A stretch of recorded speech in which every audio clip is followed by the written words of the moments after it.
Today on the show, we have Owen Dahlberg. Owen is an independent free ski filmmaker and will be featured in this year's X Games Real Ski with Lupe Haggerty.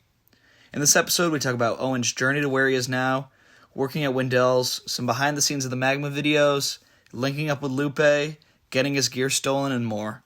We answer a ton of listener questions, so thank you to everybody who sent those in. If you like the episode, make sure to subscribe and give us a rating. Other than that, here's Owen. Hey, what's up? Yo, Owen, what's up, man? How's it going? Good. Just waking up, honestly. I was having a little bit of breakfast. Nice. Yeah, same here. Yeah. So let's start out with it. Let's start with who are you and what do you do? Cool. Yeah, I'm Owen Dahlberg and I'm like an independent ski filmer, just making the dream happen. Hell yeah. Yeah. So I do research for all my guests, and you were the hardest one to nail down like what your journey was because you're involved with so many projects and so many different crews, it seems like. Where does your journey start, really? Yeah, so I grew up in Durango, Colorado. I'm originally from Colorado. Just a little mountain town there, and just kind of started messing around with my friends, skateboarding and just filming little mountain biking videos and just messing around with the camera at a young age. Never really thought of it being into a career at that time. And then I guess went to CMC in Steamboat Springs, Colorado. Went to school up there after college. Went to school for 1 year before I dropped out. And then I was just like, man, the school thing's not for me. I'm just gonna choose film. I'm just gonna like work on filming for it and just try to make this like my thing, because at that point when I moved to Steamboat, I met with like a crew of friends of mine called the Steam Boys. And that's kind of where it like started off for me, was just like those guys being super down to film, and then me just being like, all right, I want to like put all my effort into this, and then just doing it every day and just like messing around, trial and error at things and like that, just making as many videos as I can just to like, I don't know. And I also do it for fun too. That's like another thing why I do filming. It's like I enjoy making videos and all that. Yeah. Were you the kid in the crew that you were stoked on skiing, but you weren't as good as your friends, or were you just like super into filmmaking, so that's why you picked up the camera? Yeah, so I guess like give it some background too. Like I don't know, like do you know of like the Strictly crew Yeah, yeah. and like Parker Norvell? I grew up skiing with him. He was like my number one ski homie, and yeah, like back in the day, we were both on like the ski team, like freestyle team, like trying to make it. And I was like, yeah, I want to be a pro skier, but then that dream came to a sudden stop pretty fast, where I was like, yeah, I'm not doing all the triples and doubles. Like, I'm just gonna stand. Yeah, so I kind of chose the route to be like, well, I can still be out doing what I want to do with my friends, but I can just pick up a camera and not have to be like the big athlete star behind it. So I kind of chose that route for sure, because I wasn't the best athlete at all my friends, I would say. Yeah, yeah. And so what were some like those early kinks to work out? Because I used to be really into filming my friends. And I know that those first couple years, it's like you just want to get out there and start shooting, but it's like, damn, I got to work on the exposure. Oh man, the footage is shaky. Like, what were you going through at the beginning? Yeah, like I guess I really didn't like hit me until I moved to Steamboat, where I was like, okay, I really want to make like good looking videos and like really put some effort into like editing and like making sure, yeah, getting the lighting and the shots correctly and stuff. And at that point, I just picked up my first DSLR, which was a Canon 7D. And so I was just, yeah, messing around with that. I had a GoPro before that, just like a shitty GoPro, just messing around. And then once I got the Canon 7D, that's when I started like really figuring it out. And then I learned everything just from YouTube videos. Like I never went to school for filming or took one class. Everything I learned was just from YouTube videos, and then going out too and trying it and just test and trial and error, and then just being like, all right, well, this works, this doesn't work, and then going off of that. Yeah, and like who are you watching as your inspirations for kind of your style, especially in those early days? Yeah, those early days for sure was like I was really into like the B&E show, and Step Productions was a huge one for me. And I remember actually too, like I was really into Stepped, and I was like, oh my God, these guys are the best, like freaking out over their videos, like holy grail type shit. And like I remember the year Nick Martini started putting out it was like I forget the name of it, but he started putting out like his video interview series about him, or it was like behind the camera or behind the lens or something.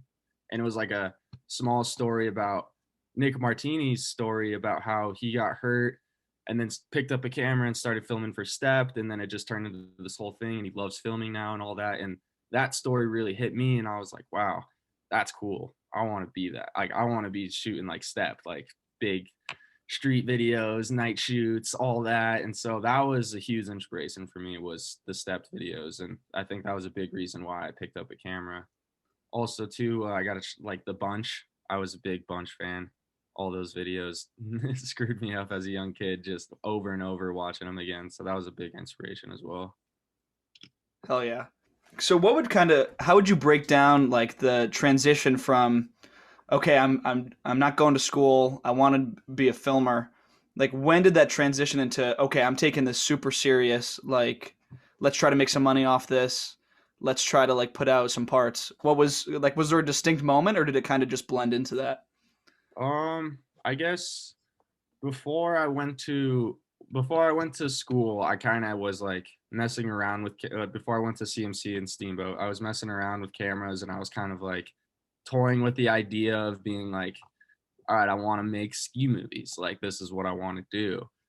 But it didn't really hit me until it's pretty funny actually. Like I failed math in school. Like I failed it, and like it was like a requirement, and I was like, after that I was like, this is not working for me. So I just was like, I'm gonna focus 100% on filming and just go there and just everything. I put everything into it. Yeah. Yeah.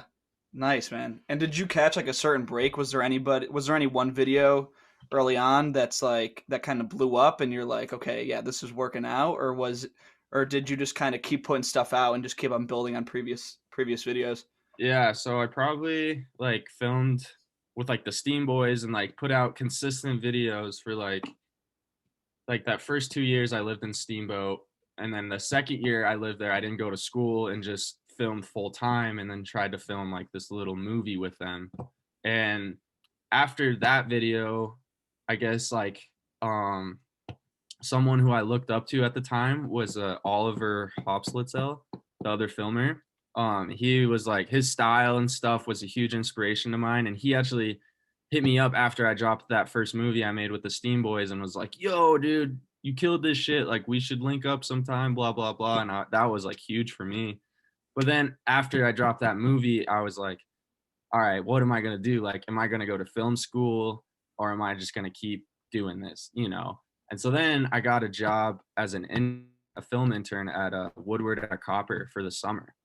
So that was kind of where I would say my film career kind of picked up and started going off, was once I got that internship for Woodward at Copper.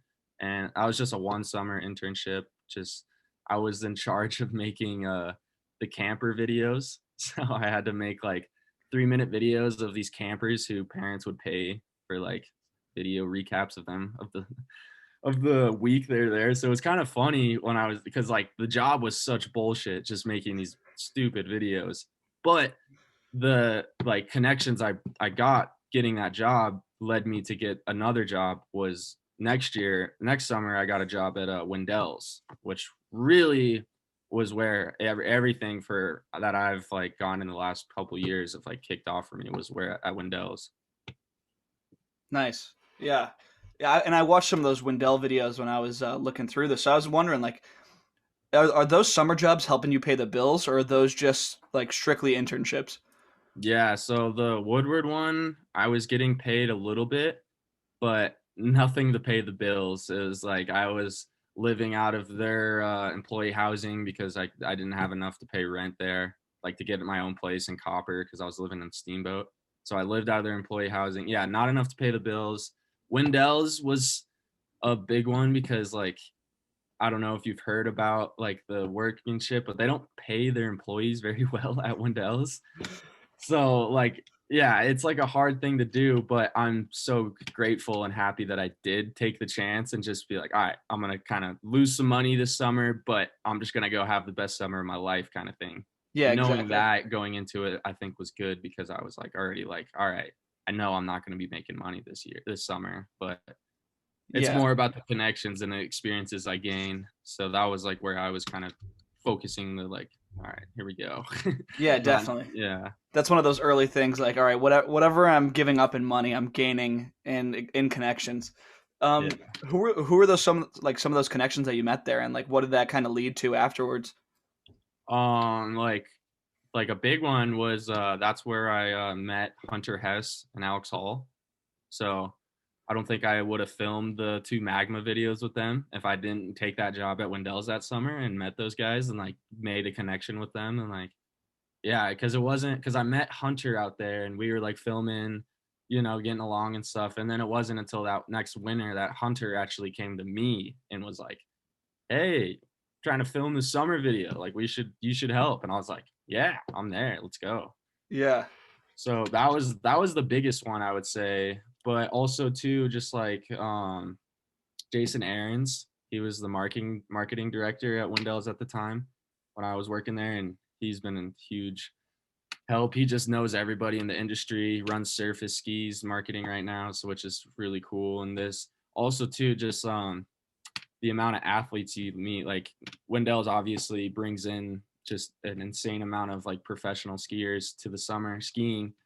So having just all those people come through all the time, and then like I got to meet the bunch and all them and make connections with those guys, which was crazy because that was just kind of a lifelong dream of mine to like film with those guys and stuff. And yeah, just meeting more people like that, like some really good other like filmer friends I've met through Wendell's and stuff like that. And just Oregon in general too just brings people out there like-minded people like us and just kind of brings us together, and it's pretty cool because then you can just meet a lot of good known people. Yeah, man. So were you the only like staff filmer at Wendell's, or were there a couple other guys working with you? Yeah, so it was the AV team is what they called us, and it Yeah. was me, Alex Havey, and then Christian Ragoose, and then Joey Farva. So me and Alex Havey were the two filmers. Havey was the head lead filmer, and I was kind of like the side guy. So pretty much Havey would do all the editing. I would just help film and help editing here and there. And then Christian and Joey were the social media and photography guys. Do So you there's like? like four of us. Yeah. And so is that weekly that you guys are shooting, and then Havy went in and chopped it all up? Yeah. So every day Yeah. we'd go up to the mountain, go shoot like 300 videos, say clips a day, like crazy amount, come back, label all the footage that night, and then yeah, hey, we would get like a 3-day weekend kind of in between each session, and that Havy would lock himself in his room for 3 days and Yeah. just go in on it, and he would kill it every time. And I've learned a lot from Havy because he was doing that. He did it 2 years before I showed up to Windows, and he was working with like Gavin Rudy too, which is another big name, another big filmer and a good friend of mine.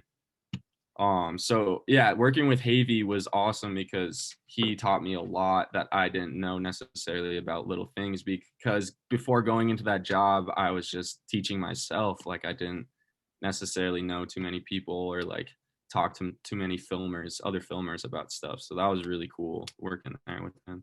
And so, but going into Wendell's, did you already kind of have your style locked down and like your process, or did it evolve while you were working there?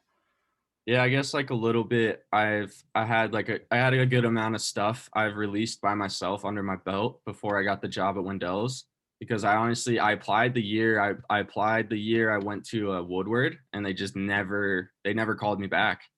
Yeah. And so I just was like, oh, whatever, like I wasn't good enough almost at that point. And then I did the Woodward thing, another full winter of just making my own videos with people in like Summit County and Breckenridge and stuff. So getting to know some really good skiers and making some really good videos, I think. So at that point, yeah, I had a little bit of a style going into that year. That Jarens was the one who got me the job, and he was like, yeah, like you're killing it, man. Like we want you up here, blah blah blah. I was just more than grateful for the opportunity. Yeah, for sure. And so when you're not working at Wendell's, how are you making money to sustain that lifestyle of just going to the mountain and filming when nobody's like really supporting it Yeah. financially, at least. Yeah, at least when I was working in a steamboat, I had two jobs. I was a lifty at Steamboat Resort, so I was working at the mountain for a pass. So I got a free pass that way, which was nice. But then I would go and work a pizza job at night, just delivering pizzas. So for Yeah, a while it was just grinding, and then also too like grinding really hard in the summers and just pretty much slaving my whole summer away so I could kind of like be chill in the winter and have a lot of extra money to go on these trips and stuff. And that was a big part of it growing up, was just working construction with my dad to make enough money so I could have a good budget in my winter, so I could be like, all right, I'm gonna just film. yeah, yeah. I mean, the more I talk to people in the ski industry, mainly not the corporate people because they already have a full time job, but Hmm. any rider, filmmaker, when you're a kid, you're like, oh, these dudes just go around and film and ski, and that's all they do. But like every single person I've talked to has like at least two jobs to support the lifestyle. Yeah, it's not cheap. So I feel like a lot of kids don't realize that. It's just being like, you gotta like sacrifice a part of your life so you can live this other part, kind of thing. Which Yeah, is man. something you gotta want it, and skiing's Yeah, the best, so it's something easy to do. yeah. So after Windell's, what's kind of the next what's kind of the next chapter there? Where did things go after that? Yeah, so after Wendell's, I was like really stoked with how the summer went, but yeah, just coming out of the summer broke and just Yeah. like, oh man, that summer was rough for me because yeah, I usually use my summers to save money for the winter, but that summer I couldn't save any money. I was losing money all winter, all summer long. So I had to like work my ass off with three jobs for like 3 months, like and then I was talking to my buddy Christian Ragoose, who was the photographer out there, and I was living in Breck before I went to Wendell's, and I just didn't like Breck. I don't know, it's too tourist town for me, and like it just gets so crazy, and like just the people there are not for me. So I was like talking to Christian about like I was looking to go somewhere else. I was trying to leave Breck, and then Christian was like, oh, like I'm in Salt Lake, like blah blah blah, there's all these homies here, like you should come through, like you should move here, like it's sick, like we could get after it together, blah blah blah. And then we started talking about like making this like movie book collab with him, which turned into something I'm really proud of. And so yeah, I decided to just say fuck it and just moved out to Salt Lake just on a whim, kind of not, I didn't know anybody besides Christian, and then just met the best homies out here though, because like Salt Lake's got such a good community. So I'm really happy I did make the move here. Yeah, for sure. And I saw a thread on News Scholars the other day. Somebody was asking, how did Salt Lake and Park City turn into like the mecca for all these skiers coming out there? Because it used to be Summit County in Colorado, and Yeah, now no, yeah, everybody's Summit out in County. Salt Lake. Yeah, I don't know. I think because yeah, when I was growing up, Summit County was like the big, like, oh my god, like Keystone, Breckenridge, like that was like the place to be, and that's where I wanted to like live for like most of my life when I was growing up. But then yeah, something happened, and I think honestly it has something to do with the legal weed in Colorado, because I saw a notice in this. So the legal weed happened, and then all these people started moving in from out of town, blowing up the housing system. So now the housing like market is just outrageous. So that caused a lot of skiers to leave because they can't afford to live in Summit County. It's like Yeah, $900 for one a bedroom apartment a month, and it's like yeah, skiers can't pay that. So I think that was a big part of why a lot of people started leaving. And then it just like also too, just like the park scene out there kind of starts like changing, because I worked at Keystone when I was living out there. I worked at Keystone painting rails for one fall, just like helping with like rail maintenance. And so I got some behind the scenes stuff, and they're saying like their budget was getting pulled by 10 grand. And so like the park out there was slowly getting worse. Like the resorts are not putting as much money as they used to. So the parks aren't as sick anymore. So I think that's another reason why a lot of people left, because it's just like Woodward at Copper is sick, but like everyone else is like kind of dying out, I feel like. yeah. It's definitely changing out there. So Yeah. What's your like main mountain out in Salt Lake? Because the best part about Salt Lake is there's so many freaking mountains just in Yeah. one area. So like, where do you guys mainly ride at? I'm a big Brighton guy. I Yeah, love Rip and Brighton, and those guys are nice enough too to help me out with the pass. So that's another reason why I go there, and I like helping them and giving them some video content and stuff. And honestly, they have like the best features in my opinion with those big milli tubes. Like they're so fun, and yeah. they're the all mountain stuff is great there too. Let's see. So what's kind of so you make the move out there, and then what's going on? What do you get up to? You said you were working on a book slash video project. What's kind of the story with that? Yeah, so pretty much after Wendell's moved to Salt Lake, and then I didn't really have any big thing after that. I was just like kind of on my own, and I was just like, well, I want to keep doing this. I want to keep filming. Like, I'm just gonna keep making my movies, like making independent films and stuff. So yeah, Christian Ragoose is the photographer, and me and him came up with this idea of like we really enjoy like hard copies and like physical things that you can hold, and that's something I feel like the ski industry is losing touch of just like selling DVDs of like ski movies and stuff like that. Like the physical realm of our day and age is kind of being lost. It's all so digital now. So we really wanted to touch on that and bring it back a little. So we kind of made like a photo journal and DVD collab of just like I have a copy right here. It's called Human Error, and it's just like Oh, it's that's just pretty sick. pretty much like photos of all the spots and stuff we filmed in the video, and Yeah, then Christian wrote a couple words about it and stuff, and then we had the DVD right at the end.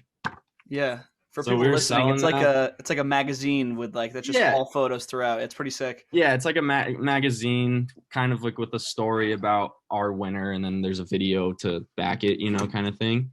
Yeah, So I don't know. I was really excited to do that with a good friend of mine, Christian, and I think the concept of it is pretty cool. And I'm happy we did it because honestly, after we did it, I started seeing more people um, start like making like little magazine designs and like just trying to sell physical copies again. And I was like really stoked to see more people are like down. And I was really surprised on how many we sold too. And just like people are still stoked on the physical realm of it. But yeah, you yeah. just gotta bring it out. Do you remember how many you guys sold?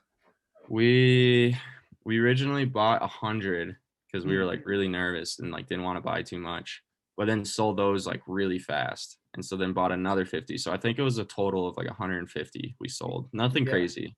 yeah. I mean, nothing crazy compared to like like books, but for the ski community, that's crazy. Yeah, for us just kind of doing it out of pocket too, and just like no one knowing like what it was gonna be, and then just being like, yeah, I'll pay $30 for that. Like, I was Yeah, like really stoked.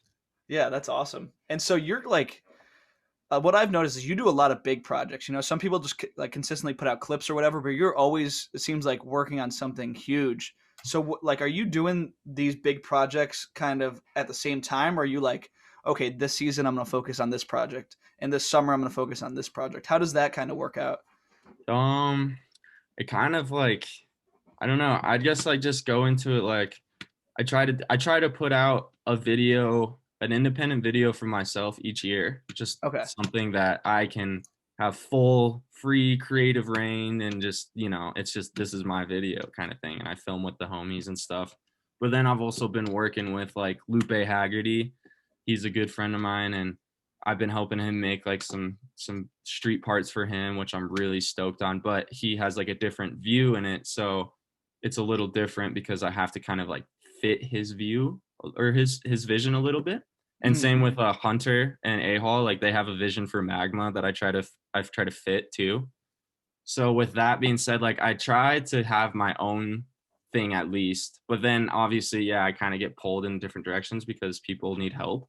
And I just like I love helping people. I don't know. Whenever someone needs help at a spot, I'm always there. And like doing the thing with Hunter and A Hall is so sick because we get to build all our own features and stuff, which is like so cool. So I'm blessed that they're down for me to help them and stuff. And I think now would be a good time to talk about Magma because that was such a sick video when it first came out, and the follow up one was insane too. So what's kind of like the full story with how all that came about? You mentioned that you met, I think, A Hall and Hunter Hess at Wendell's. So where did everything go from there? yeah, pretty much met. Hunter and A-Hall at Wendell's that summer. Filmed with them a little bit, became friends with them and stuff. And then I was just out in Salt Lake filming a park edit, and I met up with Hunter one day at Park City, and we were just filming some shots, and he like brought up this idea of like filming like a summer video kind of like on top of the hood style. And he's from Oregon, he's from Bend, so he really wanted to do it at hood and like kind of like a homage, like Oregon homage video kind of thing. And I was like, yeah, like he brought up the idea midwinter and was like, yeah, I'm trying to like figure out funding, all this. Like, I think A-Hall wants to do it too. And then also talking to this guy, Oystein. And I was like, yeah, for sure. Like for me as like a kid or like kind of a young filmer kid, like that was huge dream opportunity kind of thing of just like an athlete coming to me, like especially like Hunter, and just being like, yo, I got this vision, like would you be down to help? And I was like, I'm your man, like yeah, I'm there. So with that being said, and then it was all Hunter. Hunter is the man behind MAGMA. Like I just do the filming and editing. Like he was the one who got all like the stuff ready, got us tickets at Bachelor, and got us a place to stay, blah blah blah, all that. Figured, and then so Oystein Bratton, I don't know if you know of him. I've heard his name, yeah. Yeah, he's pretty big, but yeah, he's from Sweden, and or no, he's from Norway, and he flew out and he was trying to film for the video. But weird little like side thing was like I didn't know until he got out there that he was filming for a different video and not filming for MAGMA, but just wanted to film with us. Yeah. So that was all weird, but yeah. But it still turned out sick because Oystein's the man, and I love that dude. Yeah. And it was so sick to have him out there with the crew. But yeah, it was just kind of like me, Hunter, and A-Hall. That was literally the crew for a while. And we would just, we had a month to film the video, where like I could take off a month of my summer to go film with them. And then they had like a month of time to film. So we had this like month period, and we're like, all right, let's just go camp and film every day. So we camped on Mount Hood and just filmed every day. I actually, so Hunter and A-Hall were getting passes the whole time, but I actually didn't have a ticket at all the whole time. I snuck up every day, which is pretty funny. So like working with super low budget on this project, literally just out of Hunter's pocket pretty much. And then like Hunter and A-Hall were just like, I didn't know him the most. Like we knew briefly going into the project, but I wasn't necessarily like really good friends with them by any means. So it was really like hanging out with them every day really brought us together and like really close. And Hunter and A-Hall just have such a crazy level of motivation. Like those guys are like waking up every morning and being like, all right, we're going up there hitting something. We go up at like, it's funny too, because we would usually wake up at like noon, get up there right, but like I don't know if you've ever skied at Hood, but the lift closes at 2:00. So you see the last lift is 2:00. So we'd barely make it up for last lift, get the last lift up, and then we would traverse over like out of bounds and then start building. And then we usually wouldn't hit, like they would build for like 2-3 hours and then hit the feature as well that same day. So just like those guys are animals. Like so you're hitting the feature at like 5 PM at that point, right? Yeah, exactly. After building for 2 hours and like you're all tired and sweaty, and then you got to hike up this huge mountain to like hit this thing like 5 times or whatever, and like lace this crazy trick. So like I was just amazed by those guys because they were just going full psycho mode and just like, we got to get it, and it turned out to be something like one of my favorite videos I've ever made was that first one, just because I think what something special about it was just how none of us did it before, and we just kind of just went in winging it, and it turned into something great. So I think that has like a really special feel to that first one. And just like Hunter doing like the triple was like a big thing for Hunter. Yeah. He was talking about that for a while. Leading up to it? Yeah, I guess like we were like filming a bunch, getting all these good clips, and we were like talking about like what we need next, because we were trying to like not just like build the same jump over and over again. We were trying to like, all right, let's try to build a hip, let's try to build this, like. And he was like, I want to do a triple on a QP. And I was like, really? I like, you're crazy. Like, no way. Like, I don't know, man. Like, but then we built that one, and it was a huge thing because like it was funny because it was right after 4th of July, and Hunter he got super drunk, fell off his bike, and like had this like egg sized welt in his shin, like right where his boot sits. So it was like brutal. Like he was like hurting, and then next day goes up to try this triple and like bosses it out somehow. It was That's crazy. crazy. It's really So during the setup for that, are you just filming B-roll, or are you in there with the shovels, everybody working together to set it up?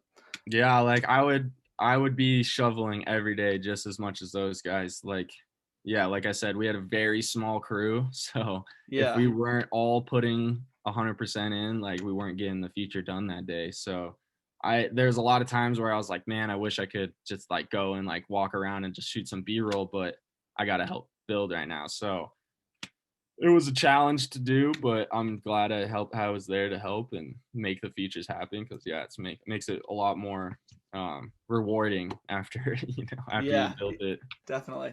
And so just in terms of process, like when you're making a video, just generally speaking, what's like kind of the balance you strike between, okay, I'm gonna film the actual action, and then I'm just gonna film, you know, all the B-roll. Like, are you one of those types that's always filming everything and just always has it rolling, or are you looking out for specific things to get a shot of? Yeah, I guess that's a good question. It's really hard too. With like skiing, at least it's kind of easier because obviously you can kind of uh like um like foreshadow like when something's gonna happen. You're like, all right, he's gonna do the jump and he's gonna ski over and he's gonna dap up a hole. Like I know that's gonna happen, so Yeah, I can film for that because I know he's gonna go over and I can get the dap up shot, like little stuff like that. You can kind of like, okay, and then for skiing, you just I always try to find the best angle to shoot the skiing the best, like not making it the biggest or by any means, but just making the shot look, or like the trick look the best, because at the end of the day, it's all about the skiing. But then having that's like my main focus is like shooting the skiing, and then just, yeah, having just like B-roll in the back of my head kind of, and then just kind of just shooting. Like my biggest thing is I just shoot a bunch of random shit. Like a lot of times I'll just delete it because I'm like, all right, this didn't work out. Like I don't know, what was I thinking here? Like like kind of yeah. thing. But like a lot of times I'll shoot something or like shoot it in a way that like I shot it this way, but then watching it after and like editing it, I'm like, oh, I could use it in this different way. Like stuff. It starts hitting me the more and more I do it and stuff. So it's kind of like a learning process, and then just being like having that back in your head of just like, all right, I need to get this, blah blah blah. And like Because when a lot of people first start out, it's like, it's hard to think about that stuff and like know exactly, where to look. Yeah. exactly, and they'll just stand, stand on the knuckle, pan left to right, and get somebody on the jump, and then just repeat that 50 times. And so Yeah, it's no, it like, is. how did you kind of evolve that? Where you just like, okay, I need to think of this in a different way? Is that kind of how you approached it? I guess the biggest way the way I approach things like that is like I'm the type of guy where I've watched every ski video 100 times. And so I guess my biggest thing too when I was growing up was I was kind of like copycatting a lot of people, and I would just I would watch my favorite videos and almost try to remake my favorite videos and like copy them, but then do it in a different way where it has my own flavor on it. And so I think that's the biggest thing of like, you can kind of like take your favorite. I like kind of have like my favorite videos just playing in my head all the time, and like thinking about like, why was that my favorite video? Oh, I had this B-roll shot of this dude like chugging a beer. Oh, I should get a shot of that. Or like, or like just like little things like that. But then trying to take that and like not completely do the copycat and put your own flavor on it and make it your own. So then, yeah, you have your own originality on it, and like people can really vibe with it. So that's like my thing going into it, is just taking other people's stuff I'm stoked on and then making it my own is like the biggest thing. For sure. When someone like Hunter approaches you and he's like, okay, I'm going to do a triple off this, and you're like, you're nuts. I know that Berman, when he's filming, he's like, I never encourage people to do, like, I never push people to do something unless they're super stoked on it. And I think he never even encourages athletes to like do anything. He's just like, I'll film it if you want to do it. Like, do you ever try to get your athletes stoked, or are you just there for the ride and you're like, if you want to try it, I'll film it? Because you don't want Yeah. nobody wants to push somebody to get a Mm-hmm. shot and then they end up getting really badly hurt, you know? I know, and that's like I hate that part of it because that's happened to me quite a few times where I've like, and yeah, it's something I do. You can ask all my friends this. Like, I'll come up with some crazy idea for someone, and they'll be like, "You got to do it, man! Like, jump off this shit." And it's definitely not the best, but my friends kind of know me now too, and like Hunter too, and like they know when they're like, "All right, you're just being crazy." But like, I definitely try to um psych up the athlete as much as I can because I really think like as a filmer, it's kind of your job to be that guy for them because they have to have this relationship of trust for you to get the shot how they want it kind of thing. At least with like Hunter, like allowing to trust me with like a whole video, you know? And so I definitely try to keep the athlete as stoked up as I can because I think like as a filmer, it's really important to be that guy for them. And like, you know, when they're hiking up the mountain and they're not with anybody and they're just like, dude, I don't know if I want to do this. Like they need that little guy on their shoulder being like, you got this, man, like right here, you know, Yeah. like I think as a filmer, it's your job to do that and to because if you can produce some crazy content because you can push your athlete to do some wild stuff. So I think like if you can develop a relationship with a skier like that and where you can kind of be like pushing them a little, you know, not in like a bad way, but just being like, do it. Come on. Like Encouraging, yeah. yeah, don't be a chicken, you know, like come on, do it. You know, like encouraging them I think is really good. And like I think that's why me and Hunter and A-Hall do so well because I'm able to kind of like mess around with them a little bit and just be like, yo, jump off that crazy big cliff, you know, and they're like, Yeah. yeah, I could do that, you know, and then I'm like, yeah, you could. So Oh, it's awesome, yeah. man. Yeah. And so what was kind of the what was the response to that video? Because I remember when Magma came out, I was like, this is amazing. And so what was it like on your end? You know, you press publish and then you're just like, all right, I just set off a bomb. Let's see how everybody reacts, you know? That's funny that you say it like that Yeah. because I was like the most nervous I've ever been going into that release of that video because that was like my because the only thing I've done before that like super professionally was like Lupe stuff and then the Wendell's stuff. So that was like my first real, at least to myself, I felt like I was like my first real big time video that I Mhm. was able to produce like through myself. So that was like I was so nervous and like I honestly didn't think I like made like a masterpiece or anything. I was like I just made it how I wanted it and like how I thought it should be. And then Hunter and A-Hall were actually really stoked and they didn't have me change anything, which I was like, word. Like I made the movie, like I made the whole movie, didn't even show them and then just sent it to them. And they were like so down with it, which was cool. But yeah, I don't know, going into it, I was really, really nervous and like just like I don't know, like, but then just being like, whatever, you know, I made this video for myself at the end of the day. But I got just unreal uh like feedback back from people, just so many people hitting me up saying like this is their favorite ski video ever. Yeah. The soundtrack is amazing, blah blah blah. I love it. You know, everybody is just like just unreal stuff. And I've never received that much feedback on one video before. So that was like really humbling and like I'm like truly grateful for it because like I did not expect it at all. So were you just like sitting around the house just super stoked like, "Oh my God, like another nice comment, another nice DM." Like what was that day like for you when like it actually just blew up and everybody was watching it? Yeah, I remember the day it dropped. I was back home in Durango working for the summer, and so I wasn't really around like any of my like Hunter or anybody. So I was kind of by myself, and yeah, I dropped it, and I had to work that day. I remember, so I wasn't like I didn't like see anything until like later that afternoon, and so it like really hit me because like later that afternoon it was already like it was like crazy amount of views by the end of the day. So I was like, what the fuck? You know, like, and just so many DMs and just like, I can't, I remember it was something crazy, like the amount of DMs I got that day. It was really cool. Like, Yeah. it was like a first kind of like starstruck, like fan moment I had, or like kind of like, whoa, like, you know, but I've never had anything like that before. Definitely. That's awesome. And where did where did like the Magma 2 come into play? Because obviously one was incredibly successful. So were you guys like, all right, let's run it back, let's do it again?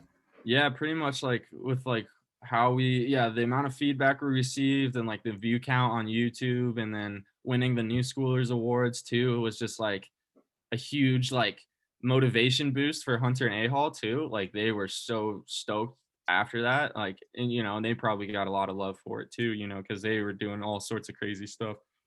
So we were like Hunter was like, yeah, let's do it again. Like we need to do it and do another one for sure. And I was like, word, like we can't go to Hood though. I was like, we can't go back. Like there's not like you only can do so many jumps at Hood, like Sammy Carlson pretty much did all the big ones and we kind of filled in a little bit, like so we were like, we gotta go somewhere else. And we were planning that year to go to Europe and film in like Ritzken or I forget, it's like there's like this weird place that everyone goes to, like the bunch has filmed a bunch there and stuff and like but this place in Norway we were gonna go film with Oystein because Oystein, another thing too, was like how his shots that he filmed with us during Magma was for a different video. After we released Magma, he was like really bummed that he didn't have his shots in the video. So he was like, "All right, this year I'm in it. Like, like I'm there for you guys." And we're like, "Cool."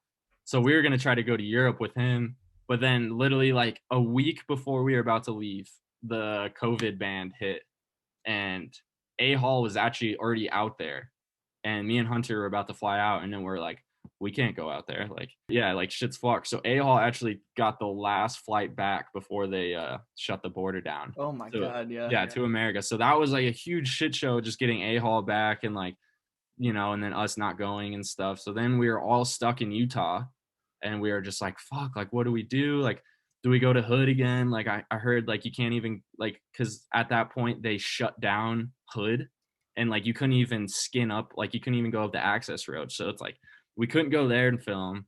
We're like, maybe we could go to Montana, but we just didn't have sleds or like the resources. So we're like, fuck it, we'll just film in Utah.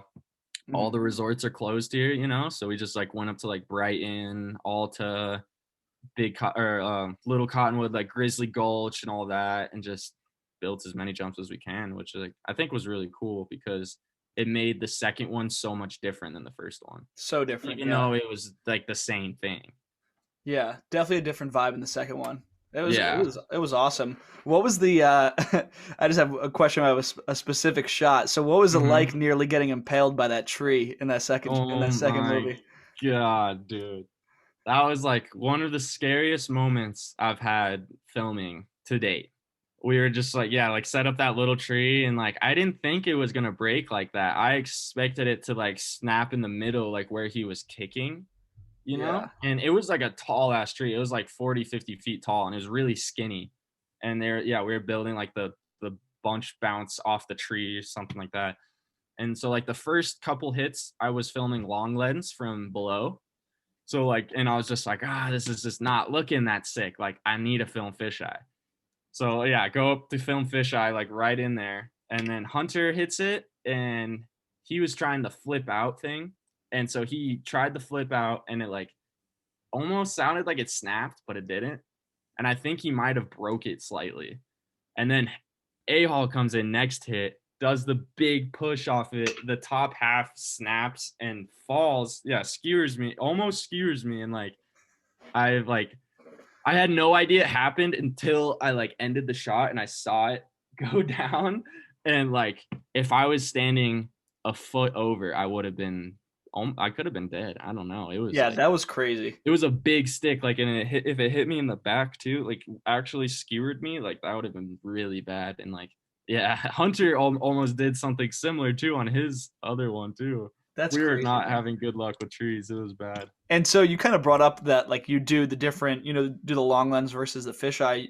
So if somebody's doing something crazy, are you setting up a camera on a tripod and then going close with the fisheye? Because there's no way that you're going to get somebody to do like a triple twice to get both shots. Yeah, so like that was the hardest thing about the first one and the second one too. The second one I had a little more help, but the first one it was literally just me out there with A-Hall and them. And yeah, I didn't have like a tripod to set up for like just a lock off angle, So a lot of shots I was like, all right, how am I going to shoot this the best and get the whole thing, with one angle, one shot kind of thing. So that was like a big part of like filming for it, was that, and like the struggle, like at least like with like the sunset shoot, that's like my biggest like was like, I wish I had another filmer for that sunset shoot so I could have had multiple angles. But the sunset shoot was so quick, I didn't have enough time to run around the mountain because I was already over here. Like I couldn't shoot multiple stuff like that. So I think it like it kind of helps us and doesn't help us because yeah, like I only have one angle for most of the things, but I think it also gives us a feel for our stuff because we only have one angle. So it has that DIY kind of feel to it. Yeah, like I wish I had more filmers to help me, but it is what it is. Yeah, that's. I mean, I think that having just you behind the camera definitely gives it that distinct feeling. So it's like a blessing and a curse almost. Yeah, yeah, exactly. Like, I wish I had help, but also too, it makes us who we are because I have to do it like that. Yeah, definitely. And so on both of those shoots, did you guys have any injuries at all, or was it just mostly like little stuff? Yeah, the first one, those guys did not fall. Like, I guess like Ever? the trailer, there's a good amount of crashes, but like I swear, dude, like they were lacing stuff like they weren't crashing. It was crazy. But the second time, yeah, the second year we filmed it, they were trying like a lot bigger tricks the second year around because they already did like the basic stuff. So they were trying a lot bigger stuff this year, and yeah, not we necessarily didn't get any injuries, but a lot more crashes and like close calls. Hmm. Like there was one A Hall was trying to do like this flip out of like the big tree that we set up, where Hunter did the hand plant to like bring back. A Hall was trying to do like this like misty flip out and like completely head dove into the landing, and like I thought he snapped his neck for a second, but he was Yeah. completely fine. Yeah. But Do you guys nothing crazy. Luckily, like knock on wood, like blessed with that part of it. do you guys have a plan for if somebody gets hurt? Like okay, I don't know if you guys are talking about that ahead of time or like just kind of have like a general idea, like okay, if somebody gets really messed up, this is how we're gonna get them out and back to the road. Yeah, I would love to say that we do have a plan, but we don't. And that's something that I would stress for other people to do is like it's not a smart move to do what we do and like not have a plan. Like, because yeah, when you're out there in the backcountry, like where we were, you film in the second year, like hiking up Brighton every day and stuff, like there's no one back there. So yeah, you get hurt and it's like, what do you do? What happens if someone breaks a leg? So something that we never did was yeah, make a plan like that. But we luckily never got to the point where we were too far out where it wasn't like a 10-minute ski down. There was one day actually where our buddy Cameron Broderick, he hit this tree and like I thought he might have broke his leg maybe. Like he smoked a tree and he skied down. But he was like, that was like kind of a wake up call for us because it was like, yeah, wow, like we're up there, and there's no one at Brighton. There's no ski patrol, like there's no one up there. So definitely something I would recommend for people to do. Yeah. Yeah, always have a plan. It's better to be safe than sorry. Especially with Magma 2, it seemed like you guys had a way bigger crew because I mean Yeah. there's a whole friends portion of the Uh-huh. video. So like were people just bored being quarantined, or did you invite more people? Like how did so many people get involved? Yeah, so like yeah, quarantine was going on, so everybody was trying to do something. And we had a lot of people like hit us up and like, yo, let me help. But we had to turn down some people and we kind of just try to keep it to just like some close friends.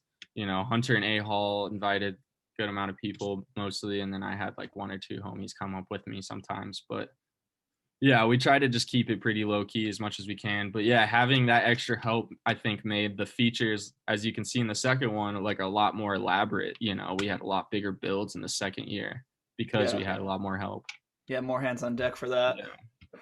Um, so yeah, I loved Magma, and so you've kind of already like mentioned it, but like you have this whole other relationship with Lupe going on while you're doing all these projects, and that's like led up to this real ski video coming out. So what's Yeah. kind of like your journey with Lupe been so far? How did that start out?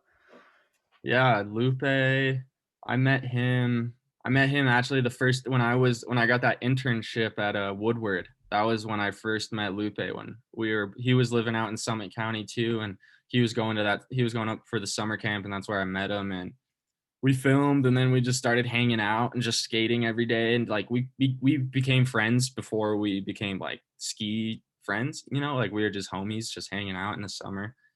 And then he was like, yo, like I knew he, you know, we knew each other, and like I knew he was a big skier, like urban skier, and he was like that next year was like, oh, yo, I need help like filming for this urban project, like you want to help? And I was like living in Summit County that month, and I was like, that's the direction I was trying to go, and I was like, yeah, of course, you know, I'm your man.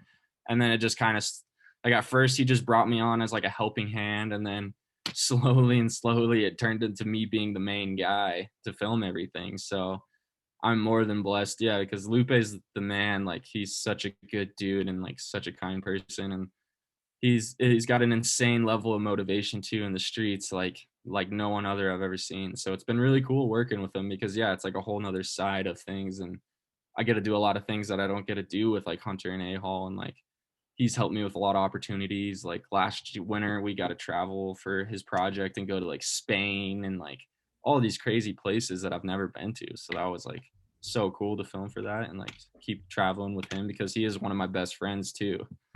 That's awesome, man. And so we just had, I'm sure you know, we had Lupe on the Yeah, show, a couple and of so them. like, what's kind of from the filmmaker's perspective, what's his process like? Because you said that definitely a different creative vision than you have. So how does that kind of work working with an athlete who's so set on a specific vision they have?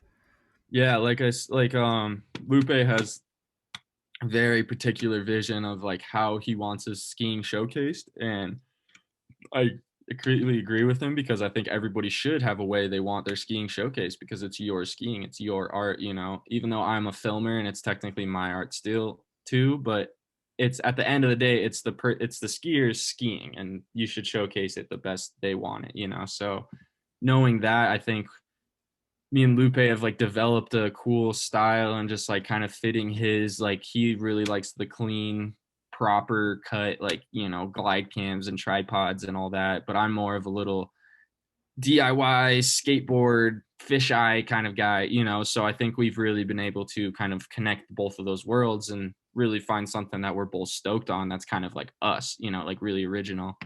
So I think that has like a big factor of like why I'm really stoked on it because I can do what I want to do, but then like be like, okay, well, Lupe wants to like this, and then trying to tweak it, and then it creates different opportunities that I necessarily wouldn't have seen before. Yeah, and Lupe was talking about how when you guys were making Nowhere Now Here, Mm-hmm. you wanted to do like a whole dead style edit, but then Chris Ben Shetler, he made Yeah, he his. kind of So beat us to it. what was that pivot like when you're like, damn, somebody not even knowing what we were planning on doing did the exact edit that we wanted to do. So how what was that Yeah, pivot like? that was like that was rough because yeah, I remember it was like middle of the winter when they dropped that, and we were like, "Fuck," you know, like Yeah, man, like we're stoked, but we're also like, oh man, we can't do this now because people are just gonna think we just completely stole their idea. yeah, So then that just like allowed us to kind of be like, all right, well, we can go Grateful Dead esque, but just necessarily not full Grateful Dead, you know, like we kind of had it a little more subtle and like how I had like I had a very small B-roll shot of like a skull with a rose in his mouth, and that was yeah. like a little Grateful Dead kind of like showed out, and just like the layout of the project too was very Grateful Dead inspired of like just the ongoing flowingness of it, and then just it leading into the next, and just kind of like you don't necessarily know when it's going to end, but then it just keeps going, you I know, and like then that. That's having that clever. Yeah, yeah, so like we really wanted to like keep the Grateful Dead mindset in this project, but yeah, not necessarily go all out like Chris Benchetler did on like Fire in the Mountain. So I yeah, think I think it made it better than what it was before because now we were like, oh well, we don't have to just use a Grateful Dead song for this whole project. Like let's use like because Lupe's he loves his gangster rap, you know, like he loves that shit. So like we got to use a little bit of that and a little bit of this. So I really feel like with that being, you know, it allowed us to really show Lupe's style as well because we didn't just go full Grateful Dead, like we just did it all. yeah, yeah, definitely. And so what was so after that? You guys moved on to Real Ski. I don't think I'm missing a Mhm. project in between then. And No. so, what was that like? So Lupe told me how he ended up being told that he was invited, and then did Yeah, you he got the just whole like call you backstory. up and be like, "Yo, let's do this"? Well, me and Lupe actually live together now in Utah. So since last season, we've lived together in Salt Lake. So that's kind of nice, just me and him being so close to each other and then just being like, like we're both sitting on the couch doing nothing and it's like, let's go do something, like we're right there with each other. So that's super sick. But yeah, I was like, Lupe's been gunning for it for a while. Like he's wanted the spot for a minute before I think I even started filming with him. So like in the back of his head, I think he's really been gunning for it. But yeah, it wasn't until like last season where we really felt like we had a chance with Nowhere Now Here, and we got so much good feedback. And then yeah, Lupe was out filming or he was out surfing, and then I got a phone call from him being like, "Yo, we got the invite, bro. Like, let's go." And I was so hyped for him because I know how much Lupe is like worked for it and like really wanted it. So I was just stoked to be there for him and like be there along the way. So what's the whole process like? Once you get that call and once he gets notified, what do you guys do from there? Because obviously you're stoked, but then you have work to do. So what's ESPN telling you? What are you thinking? What's the deadlines? All that. Yeah, so like pretty much you have 3 months to film it, and like they tell you at the beginning of the year before, so it's pretty much from November to the end of January Hmm. you have to film it. Yeah, 3 months in there, just like yeah, like do what it like this year was way different because it wasn't they didn't just do skiing this year or like urban skiing. Like this year it's all skiing. You could do park, street, POW, everything. So that like when we heard that this year, that threw us off like super hard because we were just like, what? Like it's not an urban contest anymore. Like how are they gonna compare a quad kink to a double pillow line? Like how are they Yeah. gonna do that? Like we were just confused, but we were just like, whatever, like more just stoked on us getting the opportunity, and just being in X Games and just having that platform to be on and just be on that stage. So we're like, let's just use this to have the best season we can, So we got like Deviation to help us and like give us like a Jeep and stuff. So we got some good help from like our sponsors and like ended up being able to go because like Utah was so dry at the beginning of the year. We went on like a huge trip to the East Coast and stuff. And that was cool because yeah, we kind of just got to chase the snow for a little bit and just kind of like another thing to go back on is like our mindset going into the project with knowing that they weren't judging it the same. Like it wasn't the same urban contest. It's everything now. So it's like a video contest. We were like, let's just like not put the stress on it. Like, like we're gonna film this high level part that we need to film for X Games, but like not let it get to us to a point where like because I'm sure you've heard of like the horror stories of people like stressing out because they're not getting enough clips or there's not enough snow or like Or getting just hurt. Yeah. yeah getting hurt because you're pushing the line too much. So Lupe was like, I don't want to like do that. Like I want to come out of it like healthy and like, but I still want to put out something I'm really stoked on. So I think we did that perfectly. Like we had a great ship. I'm like more than stoked on the shit we gotta film for the project. And like we had a really good friend of ours make the music too, which I'm really stoked on. So we have like a completely original song and like yeah, I'm really hyped on the video. Yeah. That's awesome. And yeah, we'll leave all the shots and we'll leave that as a surprise because everything comes out on Monday, right? Oh yeah, yeah, definitely. Yeah, so we're recording this on Friday, February 19th. So by the time people listen, it might already be out, but I'll try to Gotcha. push it before then. So who's telling? Is it like the judges that are telling you that things are gonna be different this year? Or is it someone from like Bristol, like at ESPN, like in some formal Yeah, email telling you? yeah, it's just all emails. So like we haven't like talked to anybody really. Like they just email us and just tell us like, here's your final like judging registration, blah blah blah. Like this is how we're gonna judge you. And like a big factor of it is like overall like wow factor and then like stuff like that. But like they're pretty bland with it and they're just like, oh, we just want you to like film what you think is the best skiing to your skier. You're like, what's your skiing the best? So you can do whatever you want. So with that being said, it was just like super like we don't know. They are just like kind of Yeah. open with it. It's definitely gonna be a different year. Like, Yeah, way different. But I'm really stoked on our video and like it's cool being in the lineup with like Tanner Hall and like all these crazy legends and then having like Taylor. Taylor's like a really good friend of ours and we're actually helping her along the way too. And so that's really cool just to have like another friend on the lineup and like just been a really cool experience. is there any money involved with this at all? Like, are they paying you guys anything? Is there a prize pool? There is like a prize pool, but it's not as much as it used to be, I guess. I guess it got cut down this year.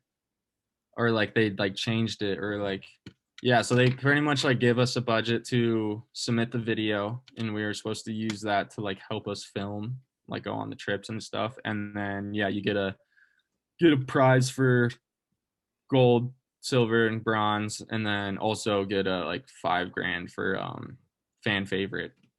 And So so, there is a good like that's another reason why we wanted to do it was because like the money behind it, and just like the opportunity was like, well, might as yeah. well take this, like we're gonna be Oh, doing this definitely. shit anyway, kind of thing. Like, so I think that was a cool part of it for sure is the money behind it and just allowed us to push ourselves for sure.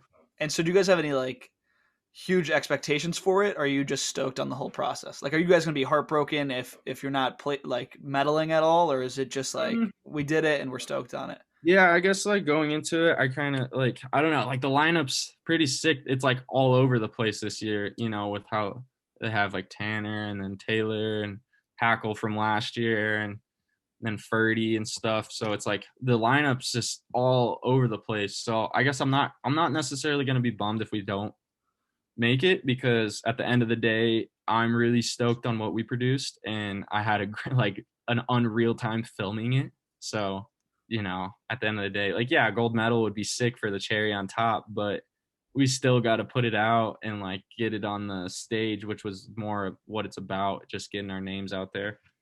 Oh, I mean, definitely, man. It's gonna be on ABC. Yeah, like That's I've pretty big time. never yeah, like this is my first like big TV break for myself. So I'm like so excited about it and just like more grateful than anything just to be in the lineup and just have the opportunity. Even if we Yeah. don't make the podium or not. Like, yeah, more yeah, we'll see though. Yeah, for sure. And so did they send like a whole camera crew to your house, or did you guys go somewhere for like this an interview about like behind the scenes and everything? Like, are Yeah, you getting the yeah, full treatment? we had to do the interview. They just sent it like luckily it was one of the guys is like Tom's filmer, AJ DeCoulis, and Lupe's worked with him in the past for like Good Company stuff.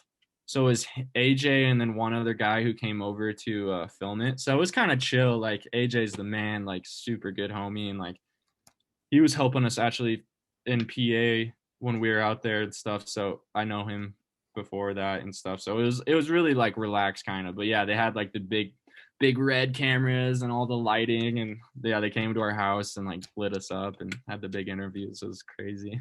That's awesome, man. That's awesome. I'm so excited to see it. Um, so before we get into the viewer questions and before we really start like hopping just all over the place, because we got a ton of viewer questions for this one. Oh man. I did see a story on New Schoolers. What happened with the stolen gear? Oh, so that was the year before. Yeah. That was a really crazy experience. So the year before my first year, we were filming what was I filming for? I was filming for this last season, so quarters and halves, that video I just dropped, and then yeah, nowhere now here with Lupe. And it was my first time in Minnesota, and we were in St. Paul, East St. Paul, and yeah, I stayed out there for 2 weeks, and we were staying at this Airbnb person, and we had to like, because they kept booking, like we only booked it for because we didn't know how long we were gonna stay, so we only booked the Airbnb for like a week, and then we had to move places. So we were like kind of moving on this block between like 3 different Airbnbs that this one person had, and it was kind of a sketchy neighborhood. So we were like moving our bags all the time, and like people were watching us kind of. But yeah, so like go on, whole trip goes fine. We literally second to last day before we're gonna leave and go home. We're out at a night spot. We shoot a night spot, get back at like 4 a.m., smoke a little doobie, go to bed at like 4 o'clock, wake up the next morning and like everything's fine, we're all just like making breakfast. And then all of a sudden Lupe's like, he's like, oh, yo, can I like see the clip from last night? And I'm like, yeah, for sure. And I like go to like import the footage, and I'm like, where's my camera bag? And he's like, what do you mean? And I'm like, I left my bag right here. Like it started hitting me, and I was like, wait a second, where's all this shit? Where's this shit? Where's this shit? And we started realizing all this stuff was missing. And then like ran out to my truck. All my keys were stolen. They stole Lupe and my other buddy Tyler's wallets, all my camera gear, but left like all our ski gear, left a bunch of shit. And like, so that was like the weird part about it. And like, yeah, I don't know. They broke into our Airbnb super late at night while we were sleeping, and just literally, yeah, took like 2 of my camera bags, couple wallets, went through my truck, and then dipped like super fast. Like, so the only thing I could think of was that we were being watched by someone, and someone was like, all right, these kids have a lot of gear. Look at all these kids moving all this shit, watching us, blah, blah, blah, waited for us to go to bed, broke in, and then just like that, and damn, man, it was so rough. Like that's my life. Like I've been like talking like the rest of it before, I've been saving up for all these cameras my whole life. Like I've never had anybody buy me a camera. Like I've just been all summer I save up for a camera, and then so I've been working for these cameras all year, and then I get them stolen. And so it was like my newborn child getting taken from my arms, like kind of thing. Like I was devastated. Tried calling the cops, didn't have any serial numbers. So like even if the cops found it at the pawn shop, I couldn't even get it back because I didn't have serial numbers to prove it was my camera. So I was completely dead in the water, just like, but then my good buddy Patrick Green made a GoFundMe page, and I just received an insane amount of help from people in the industry, just all my friends, everybody just giving me a couple bucks to buy a new camera, and ended up raising like $4,000 and getting like all my shit back. So you guys never recovered the original gear, but you just never got the original gear. Luckily, only lost that one shot we shot that night before and so yeah, like they didn't take my computer or my hard drive somehow. Like thank God whoever looked out for that one, because like it was at the end of our trip, so all of our footage was on there. We would have lost everything. Like I lost that, I don't think I would have produced those 2 movies that I made this year, like Nowhere Now Here wouldn't have happened, like stuff like that. So that was a huge thing that happened to me. Yeah. Wow. Okay. So that's actually good that you only ended up losing like one shot. Yeah, that was the biggest, like I was devastated about the cameras, but yeah, it was more like if we lost all that footage, like you can't get that shit back. Like cameras you can get back, but it's the footage that's priceless, Yeah, definitely. And did you guys end up lucky, only one shot. Did you end up refilming that one shot that Lupe had? We haven't. We've talked about going back to that feature. It's in Minnesota, and we didn't go to Minnesota this year because we were just going other places, but we have talked about going back and reshooting it. Yeah. Oh, that's awesome, man. All right. So let's see. I'm going to start digging into some of these viewer questions, and there was a ton. This is the most I've ever gotten. Really? Oh my God, they just flew in, and a lot of people sent in more than one, and some of them are kind of like joke questions, but we'll still get. Yeah, I feel like a lot of my friends are just messing with me. Yeah. Let's see. Okay. All right, great. So we'll start with like some like actual like real like videography questions. Okay. So let's see. So just something easy. So Donovan asks, what camera do you use? So I'm a big Panasonic guy. I use a Panasonic AC160, and that's my main workhorse. But then I also have a GH5 too for like some other stuff. Awesome. Till.Hess asks, what editing software do you use? I'm a Premiere Pro and After Effects. Mm-hmm. And do you think that's kind of like, this is just me wondering, like, is that industry standard for like if you're working at Wendell's or working at Copper? Like, are they expecting that? Not necessarily. Yeah, I would say it's an industry standard. A lot of main professionals use Adobe Premiere because the amount of stuff you can do it. But I know a lot of people who still use Final Cut Pro, even like free versions of Final Cut Pro, and like can make it work. So like you really can make it work with anything, but it's just, yeah, how you use it. Yeah. All right, Sleepy Gary, do you prefer long lens or fisheye? Definitely a long lens. Oh, interesting. Why do you think that is? I just love like William Strobeck is like a big fan, like a big inspiration of me and or of mine, and I love his long lens shots, the zoom, where and like that's another reason why I love using the Panasonic like camcorder style is because of the the paddle zoom that you can just like go in and out like super fast. So I'm a big fan of the long lens zoom. Yeah. Um. All right. Dave asks VX or HD for skate/ski videos. I would say HD for ski videos, VX for skate videos, all the way. All right. All right. Um. So these two kind of.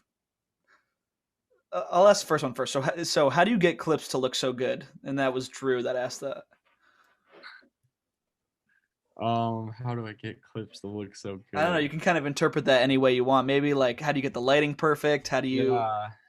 Um, I'm not like a big thing is like the camera I use. Like I said, it's very user friendly and like it's very easy to just kind of like pick up all of a sudden and just shoot, and the light, it's all good. You don't have a lot of settings that you need to tweak like a DSLR. So that's like another, you're able to just boom, capture it right there when you need to. So you're able to get a lot of things that most other people don't get. And I guess, but how do I make my shots look so crispy? I would say scene files on those cameras is a type of coloring correction thing that the camera does internally. And I've developed a scene file that I'm finally really stoked on that I've been working on for like years kind of thing. Just like tweaking different people's and using it and then being like, all right, I want it like this. So just time and yeah, it just takes time like knowing how to use your cameras. Yeah. And how do you get like the motions down for your fisheye shots? Because they're very, they're very almost like systematic. Yeah, it's like um the fisheye thing, it's all practice. Like you cannot do that, like you cannot film fisheye enough because like I've learned that most people, like a lot of the great filmers, don't even look at the camera while they're filming fisheye. They're looking at the writer. So having that sense of feeling for your camera is huge. So you can, yeah, watch the writer and know when to react and like know when to point, and not focusing on the camera as much because you know how to, you're already like, all right, this is like my second nature. I can just like point it and it'll be like, I know it's like good. So Yeah. I think that is like a big part of it is just being knowing your cameras as well as you can know them, and you really can't until you use them forever. So I try to just film as much as you can, even if it's not great age footage, just getting the practice out there and just filming. It's like I think that's why I've gotten to the point where I am is because the amount I've done. Yeah. So Rolf asks, how do you pick the perfect shot? And let's just assume that he's talking about like after the fact. Like, how are you choosing when you're editing? How do you choose? All right, this shot. Yeah. We're using this shot, and this shot's just getting thrown to the side. I guess how do I pick the perfect shot is just like I don't know. I just look for something that's funny or something that sticks out to me. Like I love all my friends because they're all hilarious and like I just have endless funny footage of them. So I think just finding something that something I can relate to too, I think is good to find for a perfect shot. Just something relatable that other people can, and I think just having something funny is always good. Yeah. Are you the type to save your shots? Like, all right, I didn't use it this time, but maybe I'll use it further down the road for like a outtakes video. Do you keep anything like that? I definitely have some footage. I do like there's some B-roll shots that I'm sitting on still because I'm like, all right, I got to use it at the right point kind of thing Yeah. because it's like such crazy B-roll, like I definitely sit on some footage. Yeah. Yeah. Cool. All right. So now this is like taking a look at like kind of the audio side of it. So Lucas asks, where do you get inspiration for the music? Where do you get inspiration and music for your videos? It's like creative Um, process kind of. yeah, a lot of my inspiration comes from skateboarding and snowboarding. Funny enough, I watch so many snowboarding videos. A lot of my inspiration comes from snowboarding. I don't know, those guys are just and skateboarding too because snowboarders are just trying to be skateboarders. Like skateboarding is like the original to me and like where I come up with a lot of my inspiration and stuff because it's so DIY. Like skateboarding is the truest DIY sport. So like I think we can take a lot from skateboarding and their community and like put into skiing. Yeah. And then what was the other part of their question? And where do you get the music? Oh, my music. Oh man, that's just that's something I'm a freak about. I'm like the type of guy who I can't listen to the same song for like over a week. I just have to be finding new music always, and like that's a big part of my like videos is like I really feel strongly about the music I choose for my videos, and like I think that has a big part of it of like your feeling for how people see your stuff is the music you choose because it can make or break an edit. So I focus on that heavy and just lots of time of just I use Spotify and like I don't know, just searching for new stuff and yeah, just doing that. Yeah. Yeah. Do you ever go into a shoot with the music already in mind? Because I know I used to do that when I was making videos at my hill. I'd be listening to the song on the way to the mountain, and then I'm going Yeah, around just imagining it. definitely. On some projects for sure. Like when I was filming the first Magma, I remember I had a couple of songs in my head that I was like I wanted to use and then I kept playing them for Hunter and then he slowly was like, "Oh, these are sick. We should use them too." And I was like, "Yeah, we should." Like I definitely love like having a vision going yeah, like a song and then going off of that song for a vision for a video, I think is like the sickest thing. I love doing that, but it doesn't always work like that because it always ends up like at least with like my bigger movies now, like these bigger projects that I work like all year long. I have some ideas for songs at the beginning of the year, but then my taste in music changed completely by the end of the year, and I'm like not even into that same music anymore, and I like want to use something different. So that's like a big part of it of just like my taste in music at the time really picked like changes what I use for videos because of just like it's just what I like kind of thing. I Yeah, get definitely. in moods with like right now I'm really into reggae and like classic rock. Yeah, yeah. Um, so until Hess is wondering, Till dot Hess is wondering, do friends ever help you choose the music? And he said, like in Magma, for example.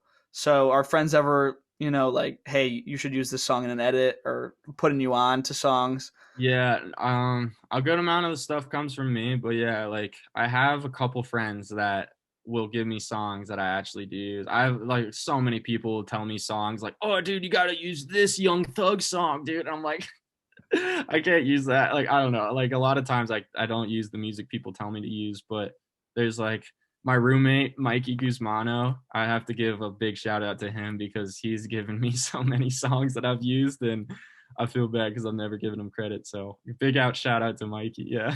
There we go. All right, and so these are kind of the last of the video questions, and then it gets into like just the stupid stuff. So Tyler's wondering favorite clip and why.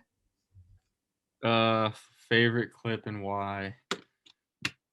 Favorite clip. I know, and there's so All many, right. so that's like I not gotta it's think not really about an this easy for a question. second. Favorite clip.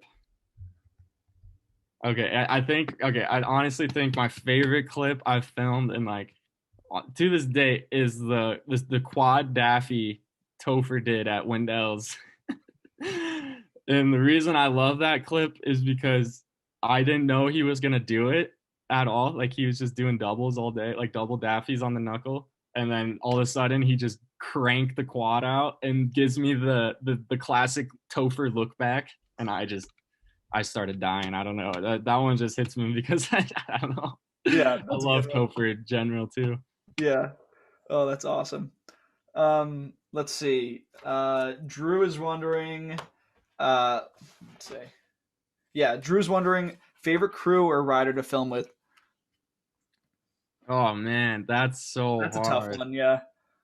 Like favorite crew, I have so many people I love filming with, so I really can't like pick one person that I would say. Actually, no, I can't. I have one person I would say I love filming with. That's Robbie Brown. He's like an OG homie from Steamboat, and he's just like my one of my best dogs. And like I would film with him. I love filming with him. But for crews, I gotta say Millbastards, man. Those are my good friends out here right now, and I love filming with those guys. They're always bringing some new shit to the table and just always keeping it fun too. And like all those guys are such like kooks. It's great. That's awesome, man. All right. Oh, this guy sent in a bunch. Do you know who Chunder Muncher is? Yeah, I That's do. funny. What did he say? All right. Well, he has a bunch, but okay. So we'll go with this one first. Okay, Chunder Muncher, gnarliest slam you've ever filmed. Gnarliest slam I've ever filmed. Oh man, I think that one goes to my friend Robbie Brown when I was filming some street with him and he tacoed a donkey dink on this flat down and broke 4 ribs, punctured a lung, and like we had to take him to a hospital and he almost died that night, but he's all good now. Oh my God, that's pretty gnarly. Yeah, that was definitely the gnarliest one. All right, we'll stick with the Chunder Muncher questions. Yeah, no, keep bringing the Chunder Muncher. All right. Favorite Steam Boys edit. Oh man, favorite Steam Boys edit? Definitely got to be Fruit Boys. Is our Copper Summer edit. All right, all right. Let's see. Colin Reed or Strobeck? Oh, that's such a hard question. Harry, this guy knows me too well. Yeah. I gotta say, Strobeck. All right, all right. Why do people call you Burrito Bomber? Shit. Oh man, that's an OG one. That's from my Steam Boys days when I was in Steamboat. They had this comp going on at the bottom lift called the Surf Jam, and it was just like this like surf, like they had this big like surf course set up, and it was like this whole like Mahalo type thing contest. And I was doing the contest, mid contest, they were just having like a jam thing going, so like you could just lap the lift and like ski as much as you want in the contest. And I get to the bottom of the lift, someone hands me a breakfast burrito, and I'm like, all right, like I take the burrito, get on the lift, I start eating it, and I'm like, this thing sucks, like it is just gross. And I was like, I got to get rid of this thing, like I'm about to do my comp run. And so like the lift, like you get off at the half point and then you like ski back under the lift. And so as I was skiing under the lift, last second decision, I'm like, I got to get rid of this thing. So I just throw it up and it goes straight up, hits some dude in the face on the lift and like explodes on this dude's face. I didn't even like think about it. I just kept skiing. And then 2 runs later, I see this guy at the bottom and he's like, who threw this burrito at me? Blah, blah, blah. And then like picks out all these college kids. And I was going to college at the time. And he's like, it's those kids. Like they did it. And like no one knew it was me the whole time. And so then I told my friends at the end of the day, because everyone was like, dude, who threw the burrito? And I was like, it was me. And so everyone calls me the burrito bandit or the burrito bomber. Yeah. Oh, that's awesome. All right. Let's see. Oh God, what's this next one? Would you play Gavin Rudy in a game of Slush? Oh, I would, because he's like one of my best friends, but Gavin would smoke me in a game of Slush. I know this. He's way too good. All right, all right. Let's see. That was all from Chunder Muncher. So shout out to him. Shout out to Chunder Muncher for sure. Let's see what else. That young ski bum. How much corned beef hash do you consume in a single season? I do eat a lot of corned beef hash. I don't know. Let's say like a whole season. It's hard to rack up, but I probably eat like 3 cans a week. All right, that's pretty. For a whole season, like it adds up. Yeah. All right, Griffin Theus. He says bone in or boneless, and then he also says this will likely be the most important question on here. Definitely boneless. Me too. Yeah. Yeah, boneless. But they're chicken tenders. They're chicken tenders. Exactly. All right, let's see. Reese Rule asks favorite childhood cartoon. Favorite childhood cartoon. I gotta say SpongeBob. That was my jam. All right. Let's see. No Bev asks tuna preparation technique. Oh, okay. If you No Bev knows this one too, but yeah, if you ever eaten some tuna and you need to spice it up, you go to the supermarket and you get hot buffalo pretzel bites. And you put the hot buffalo pretzel bites in the tuna. Game changer shit right there. All right. Average achieving Asian asks, why is Cholula hot sauce the best? Cholula is the best because it's just I don't know how to answer A that lot one. of these are like food related. Are you a I, big chow type of guy? yeah, like the Cholula thing is like I'm known for just chugging Cholula. Like I love Cholula. I Yeah. don't know why I love it. I just do.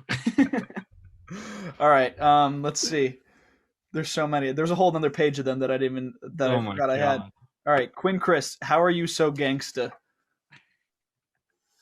Oh, I don't know. I learned it from my Durango homies. All right, there you go. Um, let's see. For Frosty Main asks, what nickname does your mother call you by? My mom calls me Owie. Owie. Yeah. Nice man. All right. No Bev also asked five favorite songs to shred to. My favorite songs. I'd say Naughty Dread by Bob Marley and the Wailers, and then some Wu-Tang for sure. I've been a big fan of some classic rock. I've been listening to a lot of Rolling Stones and stuff, but mainly What reggae. Stone song are you listening to? Uh Favorite one is Waiting on a Friend or Waiting on a Friend. Yeah. That's Okay, like one of cool. my good jams right now. Yeah. All right, let's see. We're getting down to the last few. All right, Ruin Burns. Thoughts on Steamboat, and especially now that you don't live there anymore. Yeah, thoughts on Steamboat is I have too much love for that place. Just I don't know, it holds a very special place in my heart, and everybody who lives there and everybody that I met there, and just that whole time period of my life is just so special. And I think one day I'll probably end up living in Steamboat when I'm older. But yeah, I love that place. I definitely will come back. That's awesome. All right. JM asked, "How hard is it to live on your budget?" I guess he's assuming you're broke. Yeah, no, and he's got that right. Yeah. It's a struggle, my man. It's a lot of pizza and ramen every night, and you gotta make sacrifices so yeah, you can live the part of your other life so you want to. So yeah, Yeah. just kind of keeping it super low key and taking my trips while I can when I have the money, and then yeah, just yeah, eating super cheap. Yeah. All right. This is the last question, and this kind of all ties it together nicely. So this is from Gavin Limber. So he says, best advice you can give to someone wanting to make ski/action sport videos. I would say that like it's all about the connection you make with the athlete, because I really feel like that has a big part of how the video is how the feeling of a video has if like you have a connection with the athlete you're shooting with. So that's the biggest part, just like just make friends with the people you're shooting with, man. And like another thing too is like with the industry, it's so blown out kind of because of how many people do shoot ski videos and like make park edits now with like Instagram and everything. Like there's just so many. To really stand on yourself, you got to just keep doing it and just do yourself the most. And I'd say just like the best thing you can do is just like don't stop making videos and just make as much as you can. Hmm. And do you think that location matters? Like, do you think you have to be out in Salt Lake to make it as a filmmaker? No, not at all. Definitely like yeah, obviously being in a location where you have like for skiing and skateboard and like action sport videos, you need athletes to perform, so you got to have some good friends, who are going to jump off some crazy shit for you. But no, I don't think it's like if you're struggling with that sense of it, just look on the outside of it and just like kind of be like, all right, well, what are these guys doing that other people aren't doing that I can showcase and make different, and kind of like show how these people are different than other people, but we're still doing the same thing. I think is just something to keep like can individualize yourself and make you stand out over everyone else. Hmm. And like, kind of along those lines, do you think that having like big fancy gear matters? Definitely not. Like I said, like the camera I use is a very simple, user friendly camera. And I love that about it because it allows me to, like, I can pick up my camera, have it turned on, ready to shoot in 10 seconds. And I really strive for having like the quick pickup ability to a camera, because you never know when you're going to, like, your camera's not always in your hands, and so you need to be ready at any point to shoot something. And so having that quick pickup time is, I think, huge. So that's why I love shooting with like simple cameras. Like I have a little point and shoot camera I just keep in my pocket that's like the simplest thing you could ever buy, but I love shooting it with it because it's so easy to, and like you can really make anything you want with any camera you have. And like same with editing software. You don't need the fancy editing software to make the crazy shit. Like you can do it with little stuff. So that Nice. was one big thing someone told me when I was younger as a filmer. Like you don't need the big camera equipment. Like use what you got and just make it work. And that's Yep. like the big. Yep. The best camera is the one you have, as they say. Exactly. Yeah, and it's all about how you use it. And like the best filmers can use the worst cameras in the best ways, you know. Yeah, definitely. All right, well, that's all I have. Owen, I just want to thank you for coming on today. That was like super insightful. Great to hear behind the scenes. Is there anything you want to kind of leave off with? Anything you want to plug? No, yeah, like super grateful for you having me on here. Like so stoked I got to be able to do something like this. I've been wanting to do for a while. So thank you, man, for inviting me on. And just gotta say, huge shout out to the Millbastards. Keep your eyes out for them, bro, because we got some stuff on the works right now. So Hell yeah. All yeah. right, cool.